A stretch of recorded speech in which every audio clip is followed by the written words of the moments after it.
പള്ളിയുടെ പുരോഗമന പ്രവർത്തനങ്ങൾക്ക് വേണ്ടി പ്രവർത്തിക്കുക, ഇഖ്ലാസോടെ പടച്ചവൻ പ്രതിഫലം നൽകണമെന്ന അതിയായ ലക്ഷ്യത്തോടുകൂടെ പള്ളിക്ക് വേണ്ടി പ്രവർത്തിക്കുകയും പള്ളിയിൽ നിസ്കരിക്കുകയും പള്ളിയുമായി ബന്ധപ്പെട്ട് ജീവിക്കുകയും ചെയ്യുന്ന മനുഷ്യൻ, ആ മനുഷ്യന് നാളെ അല്ലാഹു എല്ലാവരും വിയർപ്പിൽ മുങ്ങി നിൽക്കുന്ന സമയത്ത് അർശിന്റെ തണൽ ഇട്ടുകൊടുത്തുകൊണ്ട് അവനെ ആദരിക്കുമെന്ന് ഹബീബരായ മുഹമ്മദ് റസൂലുള്ളാഹി സ്വല്ലല്ലാഹു അലൈഹി വസല്ലം.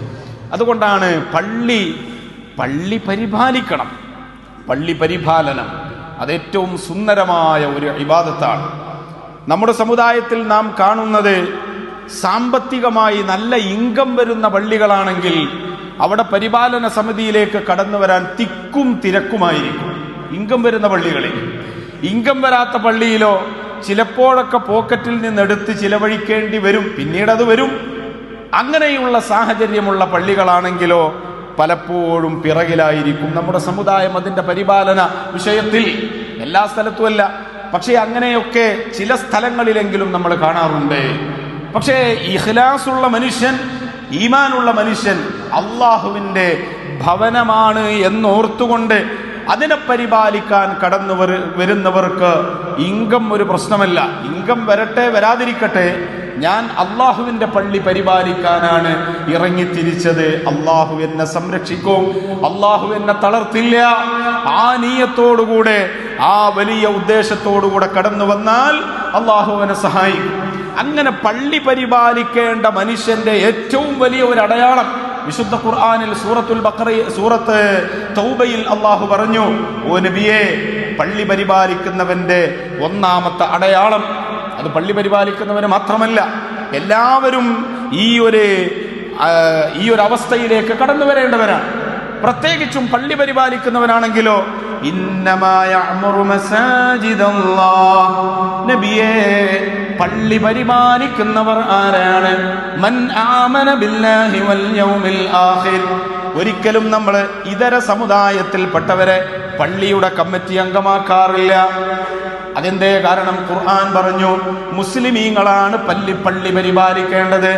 അതുകൊണ്ടാണ് നമ്മൾ വഖഫിന്റെ കമ്മിറ്റിയിൽ പറഞ്ഞു, ഇതര സമുദായക്കാരെ വഖഫ് കമ്മിറ്റിയിൽ എടുത്തത് കൊണ്ട് യാതൊരു പ്രയോജനവും ഇല്ല. കാരണം അവർക്ക് പള്ളിയുടെ മഹത്വം അറിയില്ല, പള്ളിയുടെ ഹുർമത്ത് അറിയില്ല, പള്ളിയുടെ ആദരവറിയില്ല. അതുകൊണ്ട് വഖഫിന്റെ കമ്മിറ്റി ബോർഡിൽ വരേണ്ടത് മുസ്ലിമീങ്ങളാണ്, അറിവുള്ളവരാണെന്ന് നമ്മൾ പറഞ്ഞു. കാരണം എന്താണ്? അതിന്റെ ആധാരം വിശുദ്ധ ഖുർആനാണ്.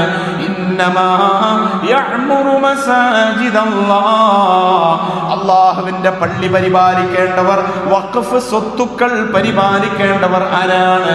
മൻ ആമന ബില്ലാഹി വൽ യൗമിൽ ആഖിർ.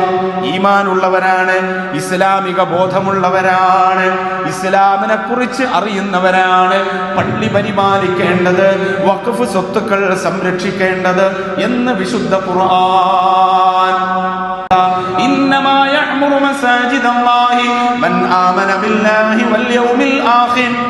ഇസ്ലാമിക ബോധം വേണം പള്ളി പരിപാലിക്കുന്നവന്. പിന്നെ പറയുന്ന ഡിമാൻഡ് എന്താണ്? അതുള്ളവനെ പള്ളി പരിപാലനത്തിലേക്ക് വരും, അല്ലാത്തവര് വരാറില്ല നമ്മുടെ സമുദായത്തില്.